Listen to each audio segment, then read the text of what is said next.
मेरे युवा साथी, मेरी माताएं बहनें, मेरे पितातुल बुजुर्ग और आजाद समाज पार्टी के सभी पदाधिकारियों और समाज के महान नायक क्रांतिकारी बाबा साहब बिरसा मुंडा, ज्योतिराव फूले, आप सभी को मेरा क्रांतिकारी जय भीम, जय जवाहर, जय फूले।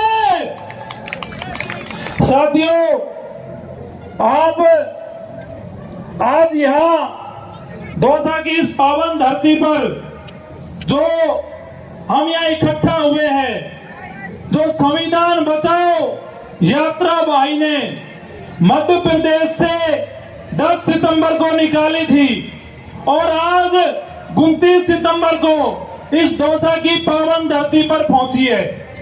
साथियों, क्या जरूरत पड़ गई बड़े भाई चंद्रशेखर आजाद को ये संविधान बचाओ यात्रा निकालने की?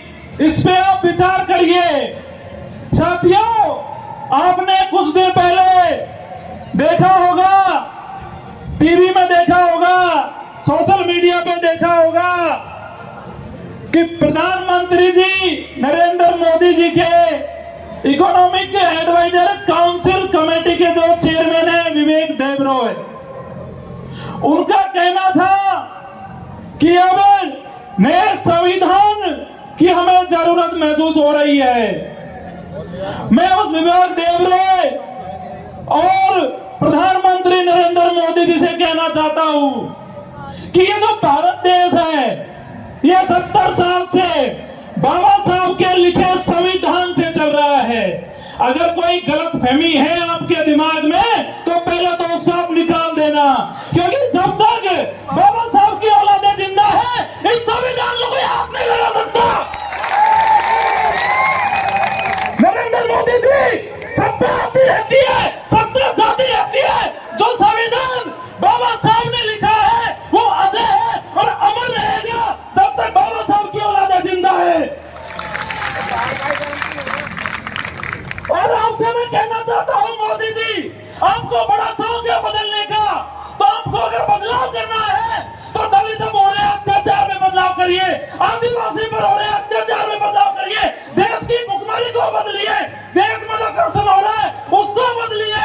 बदलने की जरूरत इन चीजों को है। अगर इनको नहीं बदल सकते आप तो आप हमारा समाज, आदिवासी समाज, दलित समाज, ओबीसी समाज 2024 में आपको सत्ता से बदलने का काम करेगा।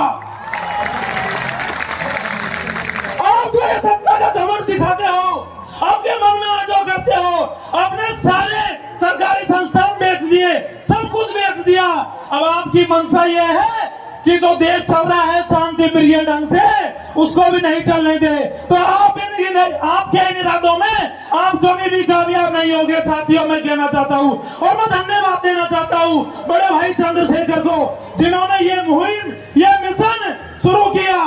साथियों, मैं आपसे कहना चाहता हूं, आप देख रहे होंगे राजस्थान में भी, या राजस्थान में अशोक गहलोत जी की सरकार है और अशोक गहलोत जी कहते हैं कि मैं दलितों का हितैषी हूँ, मैं आदिवासियों का हितैषी हूँ, मैं युवाओं का हितैषी हूँ। मैं पूछना चाहता हूँ अशोक गहलोत जी से, जब हमारे आदिवासियों भाइयों के ऊपर जब